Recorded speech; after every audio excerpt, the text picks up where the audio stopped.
Bonaparte, always negotiating, menacing from the banks of the Adige, awaits a third army. It is formidable. It arrives before he has received a reinforcement. He is obliged to give way before it. He is reduced to despair. He is about to fall before it. When he finds, in the midst of an impracticable march, two dikes that open on the flanks of the enemy, he throws himself into them with an incredible audacity. He conquers again at Arcola. But the enemy, though stopped, is not destroyed. He returns the last time, and more powerful than the first. On one side, he descends the mountains. On the other, he coasts along the side of the lower Adige. Bonaparte there discovers the only point where the Austrian columns scattered over a mountainous country might reunite. He springs upon the celebrated platform of Rivoli, and from that platform falls like a thunderbolt upon the principal army of Alvinzi. Thence, resuming his flight towards the lower Adige, entirely surrounds the column that had crossed it. This is his last operation, and the finest. For here good fortune united with genius. Thus in 10 months, besides the Piedmontese army, 3 formidable armies, 3 times reinforced, had been destroyed by an army which was little more than 30,000 strong at the beginning of the campaign, had scarcely received 20 to repair its losses. Such 55,000 Frenchmen had beaten more than 200,000 Austrians, had taken above 80,000 slain or wounded, more than 20,000 had engaged in 12 pitched battles, and more than 60 others passing several rivers and braving the floods and the fire of the enemy. When war is a purely mechanical routine, consisting only in driving or killing the enemy that is before us, it is little worthy of history. But when one of those encounters presents itself, where we behold a mass of men actuated by one soul and fast thought, which develops itself in the midst of bursting thunder with as much clearness as a Newton or a Descartes in the silence of the closet, then the spectacle is worthy of the philosopher as well as the statesman and the soldier. If this identification of the multitude with one single individual, which produces strength in its highest degree, helps to protect and defend a noble cause, that of liberty, then the scene becomes equally moral and grand. I could not resist the desire I felt to transcribe this page of Monsieur Thiers in his History of the Revolution, a most admirable strain of truth and eloquence. What can be better said? I trust that the reader will pardon me this long quotation, worthy of the minister who will without doubt contribute to the return of his ashes from St. Helena. Sir Walter, this is the way to write history. When we do not know how to free ourselves from the miserable spirit of localities and parties, we should not pretend to judge of real heroes. The armies of the North, commanded by Hoche, Moreau, and Jourdan, rivaled in patriotism and ardor the army of Napoleon. So great a success, which guaranteed the external peace, could not remain without influence on the interior. Could they suffer it to be prepared with sang-froid? The fall of the Republic?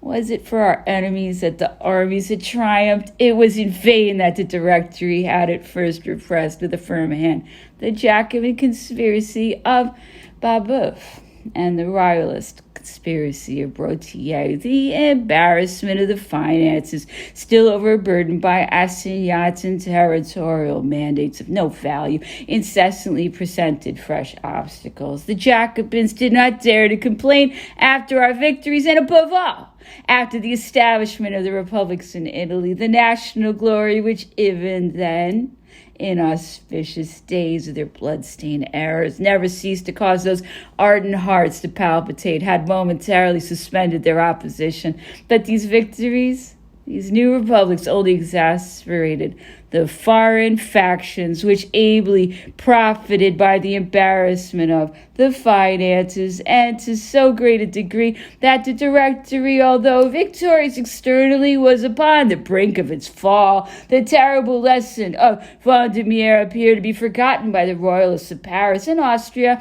well informed of their plots, had found sufficient courage to retard the signature of peace. How had the royalists arrived at such a result? They had become the masters of the elections. It was at the head of the legislative councils themselves that they were marching to the counter-revolution. They hoped to do it legally. Pichegru, who had for a long time been a traitor to the Republic, was in correspondence with the Prince de Condé and the Austrians at the renewal of the Second Tiers d'Etat.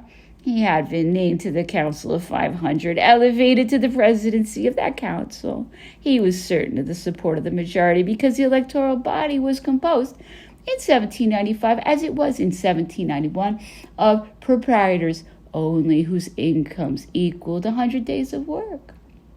The inferior properties of those who had not any property, although they composed the majority of the nation, were not represented at all. Even the exercise of communal suffrage appertained only to those who paid a contribution equal to 3 days' work in 1791, and a contribution of some sort in 1795. The convention had much enlarged the basis of the right of citizens fixed by the Constituent Assembly, but that basis was not the universal suffrage in the community.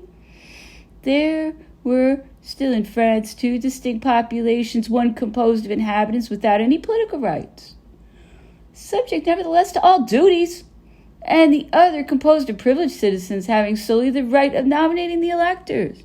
It was reserved for the Constitution of Brumaire to consecrate universal suffrage and to modify it by the triennial lists of notables. I'm here to speak only of the Republican Constitution of Brumaire. I consider that alone in my reflections, and I set aside the Senatus Consultus soi-disant organic, which succeeded in everything which regards the constitutive laws of the empire as far into my examination, because it was but a glorious dictatorship, forever immortalized by the heroism of our armies and by the universal concord. But it was not, nor could it be, the definitive code of a free nation. I take then only for the scope of my investigations in these memoirs the charters of the Constituent Assembly, of the Directory, the Consulate, and 1830.